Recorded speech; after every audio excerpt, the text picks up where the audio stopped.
नमस्कार दोस्तों, संगीता डॉट रिंकू जी में एक बार फिर आप सबका स्वागत है। मैं एक नई और सच्ची घटना के साथ एक बार फिर आप सबके बीच हाजिर हूँ।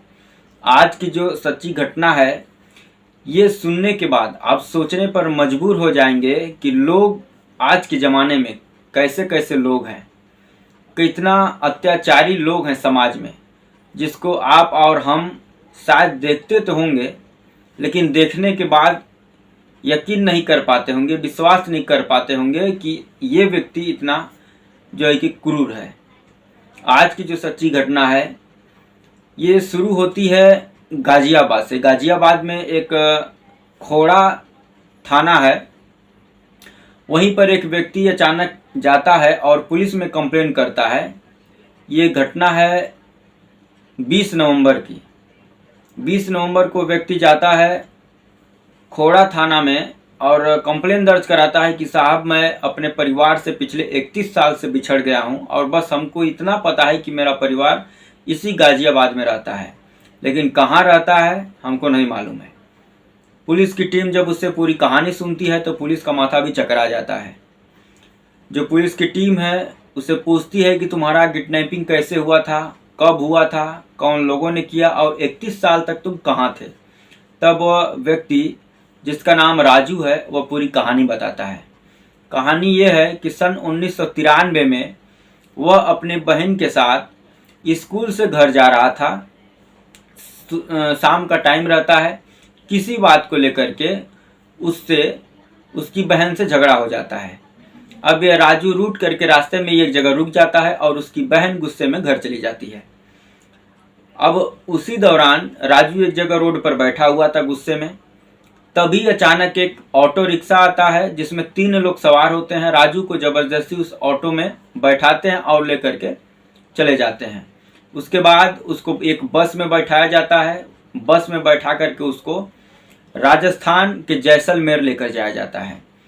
अब राजू को एक व्यक्ति को सौंप दिया जाता है जो भेड़ और बकरियों का कारोबार करता है। अब राजू को वह भेड़ और बकरियां जो है कि चराने के लिए दे दिया जाता है और 24 घंटे में उसको केवल एक बार खाना दिया जाता है और सुबह में चाय दी जाती है। अब 31 साल तक वह राजू उस व्यक्ति के पास रहता है, यानी बंधक रहता है, एक प्रकार से किडनैप रहता है। इस दौरान उसके ऊपर तमाम यातनाएं की जाती है, उसको मारा जाता है, उसका एक हाथ तोड़ दिया जाता है, उसके मुंह का जबड़ा तोड़ दिया जाता है, बस इसलिए कि वह एक बीमार बकरी थी जिसकी मौत हो जाती है। तो जो व्यक्ति जिसके घर पर यह बंधक था, यानी जो बकरियों का भेड़ों का जो मालिक था, वह गुस्से में राजू को इतना मारता है एक दिन कि उसका एक हाथ और मुंह का जबड़ा टूट जाता है, जिसकी वजह से अच्छा भला राजू उसको बोलने में तकलीफ होने लगती है। उसके बाद एक हाथ टूट जाता है जिसकी वजह से उसको काम करने में भी अब दिक्कतें आने लगती हैं। लेकिन उसके बावजूद भी उसके ऊपर उस व्यक्ति का जो कि तरस नहीं आता है उसके ऊपर, और उसके बाद भी उसके ऊपर यातनाएं जारी रखता है। 31 साल तक उसको एक ही जगह बंधक बना करके रखा जाता है। भेड़ और बकरियों की देखभाल वह करता है। 24 घंटे में केवल दाल और रोटी उसको दी जाती है, यानी इतना ही उसको भोजन दिया जाता है कि जिससे वो बस जीवित रह सके। इस दौरान वहाँ पर उस व्यक्ति की 3 लड़कियां रहती हैं और 4 लड़के, जिसमें से जो छोटी बेटी रहती है उसको राजू के ऊपर थोड़ा दया आता है। वह उसके साथ खेलती है, उसके साथ घुलती है, मिलती है और उसको हनुमान चालीसा और हनुमान जी के बारे में भी अच्छी अच्छी बातें बताती है। उसको हनुमान चालीसा सिखाती है। राजू हनुमान चालीसा सीख जाता है और हनुमान जी को बहुत ही मानता है, वह हमेशा पूजा पाठ करता है। और इस दौरान वह 31 सालों तक वह हनुमान जी से यही विनती करता है कि मैं अपने परिवार से किसी भी तरीके से मिल जाऊं। इस दौरान उसको परिवार की, बहन की, मम्मी पापा की तमाम यादें जो कि जब जब उसको आती है तो रोने लगता है, लेकिन इन सब चीज़ों से उस व्यक्ति को कोई फर्क नहीं पड़ता है।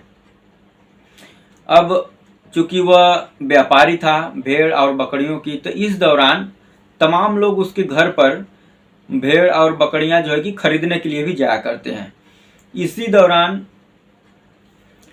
25 नवंबर को कुछ लोग ट्रक के साथ, जो दिल्ली के रहने वाले थे, वह जो है कि उसके पास पहुंचते हैं, उस व्यापारी के पास जहां पर राजू बंधक था पिछले 31 साल से।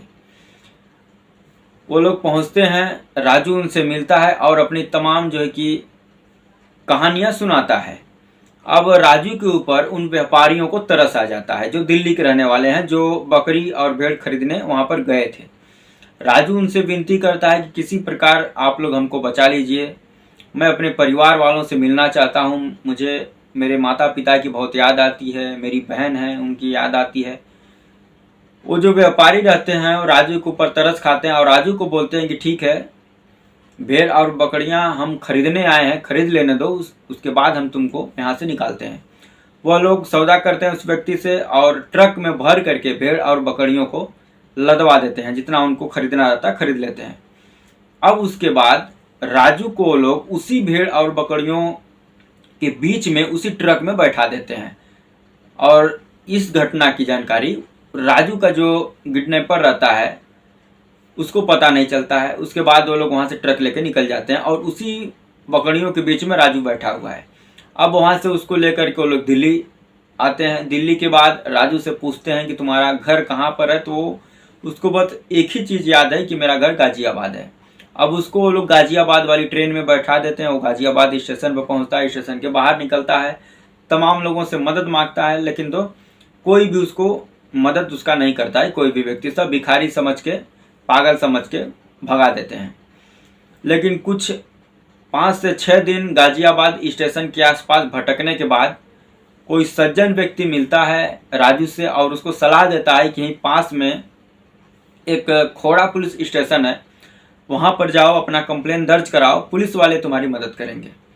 राजू पूछते पूछते उस पुलिस स्टेशन पर पहुँचता है और पुलिस से जा करके गुहार लगाता है कि साहब, मैं पिछले 31 साल से एक जगह जो कि राजस्थान में एक जैसलमेर जगह है, वहीं पर एक व्यक्ति के पास मैं किडनैप था, मैं बंधक था, बहुत मुश्किल से वहाँ से निकल करके बच करके आया हूँ, मुझे अपने परिवार के पास जाना है।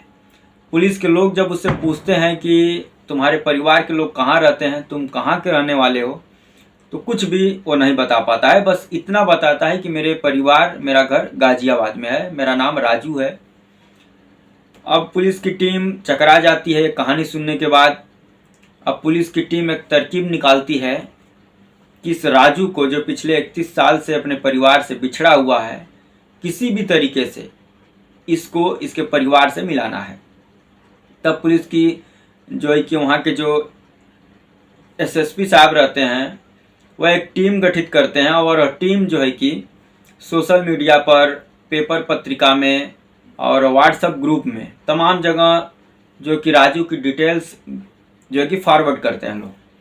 5 से 6 दिन के बाद कुछ पब्लिक का हरकत होता है और कुछ लोग जो होते हैं जिनके स्वजन पिछले 10 साल से, 15 साल से, 20 साल से गुम हुए हैं, वो लोग पुलिस स्टेशन में जा करके उस राजू से बातचीत करते हैं, उसको पहचानने की कोशिश करते हैं, उसका नाम जानने की कोशिश करते हैं, लेकिन तो राजू किसी को नहीं पहचान पाता है और ना ही जो लोग उससे मिलने आते हैं उसको वो लोग पहचानते हैं। लेकिन अचानक से जो है कि 28 तारीख को एक परिवार उस पुलिस स्टेशन में पहुंचता है, राजू से मिलने के लिए पुलिस वालों से बोलता है। पुलिस वाले उस परिवार को लेकर के जाते हैं। जैसे ही राजू अपनी माँ को देखता है, वह तुरंत दौड़ करके जाता है और लिपट के रोने लगता है और बोलता है कि यही मेरी माँ है। अब उसके बाद उसकी माँ, उसकी मौसेरा भाई, उसकी बहन, सब लोग हैं और राजू सबको पहचान जाता है। पुलिस की टीम वेरीफाई करने के लिए उसकी माँ से पूछती है कि आप अपने बेटे के बारे में क्या बता सकती हैं। उसकी माँ बोलती है कि मेरे बेटे के जिस्म पर 3 निशान हैं, जिससे मैं ये वेरीफाई कर सकती हूँ कि ये मेरा ही बेटा है। बचपन की वो 3 निशान माँ अपने बेटे के शरीर पर बताती है। पुलिस वाले चेक करते हैं तो सही मिलता है, यानी 31 साल का बिछड़ा हुआ राजू अपने परिवार से मिल चुका होता है। पुलिस की ये मेहनत रंग लाती है और जो परिवार अपने बेटे के लिए पिछले 31 साल से भटक रहा था और जो बेटा अपने परिवार से मिलने के लिए 31 साल से भटक रहा था, वह 28 नवंबर 2024 को पुलिस की मेहनत से मिल जाता है। ये घटना सन 1993 में घटी थी, जब राजू किडनैप हुआ था और वह अपने परिवार से मिलता है। उस टाइम राजू की उम्र मात्र 7 साल थी और जब राजू 28 नवंबर 2024 को अपने परिवार से मिलता है, उस समय राजू की उम्र 38 साल हो जाती है। राजू को अब बोलने में थोड़ी दिक्कत हो रही है क्योंकि उसका जबड़ा मार के तोड़ दिया गया है, उसका एक हाथ तोड़ दिया गया है, लेकिन फिर भी परिवार खुश है कि मेरा 31 साल बिछड़ा हुआ बेटा मिल गया है और राजू भी खुश है अपने परिवार से मिल करके। लेकिन पुलिस की टीम अब इस जांच में जुटी हुई है कि वह व्यक्ति कौन है जो राजू को पिछले 31 साल से बंधक बना करके अपने घर पर रखा था। और राजू के हिसाब से उसके घर में 3 लड़की और 4 लड़के हैं।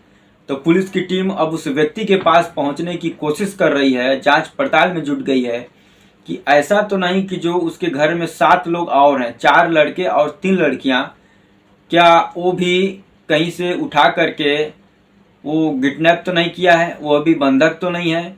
तो सबसे पहला सवाल और सबसे जो है कि कठिन काम पुलिस के लिए यही है कि वो व्यक्ति है कौन, क्योंकि जैसलमेर बहुत बड़ा है और राजू कुछ भी नहीं बता पा रहा है। आप सोच सकते हैं कि 31 साल राजू एक जो है कि समाज से पूरी तरीके से कट चुका था। उसको ना फ़ोन का पता है, ना गाड़ी का पता है, ना कार का पता है, ना रसगुल्ला का पता है, ना मिठाई का पता है, ना समोसा का पता है। यानी जो तमाम जो दुनिया में चीज़ है उसको किसी भी चीज़ के बारे में कुछ भी पता नहीं है सिवाय दाल रोटी और चाय से। तो आप सोच सकते हैं कि किस प्रकार से उसके ऊपर हैवानियत की सारी हदें पार की गई होगी पिछले 31 सालों में। लेकिन पुलिस वालों की मेहनत और जो व्यापारी दिल्ली से गए थे भेड़ और बकरियां खरीदने, उनकी मेहनत, दोनों ने कोशिश की और एक 31 साल से बिछड़े हुए बेटे को उनके परिवार से मिलाने में सहयोग किया। तो दोस्तों, ये रही आज की सच्ची घटना। तो तमाम ऐसी सच्ची घटना, ऐसी तमाम कहानियाँ सुनने के लिए हमारे चैनल को सब्सक्राइब कर दें। वीडियो अच्छा लगे तो लाइक कर दें और शेयर करना ना भूलें। जय हिंद, वंदे मातरम।